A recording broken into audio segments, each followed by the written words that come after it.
I spoke before, so I will just speak briefly here. So I think the time to act is now.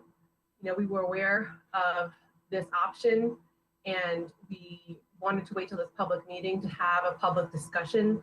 And during that time, Chicago has placed over 500,000 orders for laptops, and now we are behind them. And, furthermore, financial services and our instructional technology staff have thoughtfully laid out the budget for this for years. I've been impressed with the budgetary commitment of this over time. It's planful. It has been a multi-year process. This is not something out of the blue.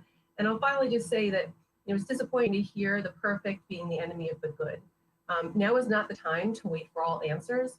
And really, we'll never be in a situation where we're going to know all of the answers about anything. And now is the time to make the best decision we can with the information we're in the situation we're in. And we need to continue raising our concerns and hold the division accountable, but we can't wait until all concerns have been addressed in order to make a decision. And improving learning, whether it's digital or on another platform or which will always be a work in progress.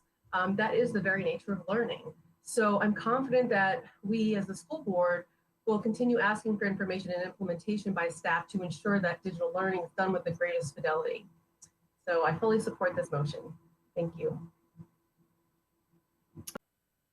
Yes, hi. So on February 6th, we approved this budget item going forward in the proposed budget with the amendments that Mr. Frisch spoke to.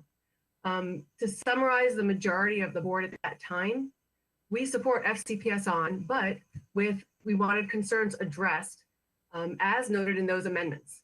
That was our reality on February 6th. There are only two things that have changed since then. One is we are now educating all of our students virtually. So we are well aware of the call from parents asking for devices. As Ms. Tolan just said, these devices are essential. And now we know lots of other districts are clamoring for these devices that have a very limited availability right now. The second thing that's changed is that we have a new budgetary situation to be cognizant of. So there are costs in dealing with this COVID reality, but there are also some savings. And we could also have revenue coming in from state and federal sources. This board so far has been laser focused on being efficient with our resources. And I'm confident in the board's ability to continue to be judicious in how we spend and also work with the financial services department.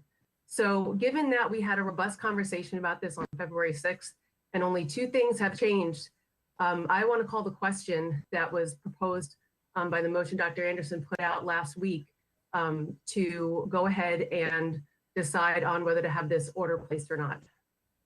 In all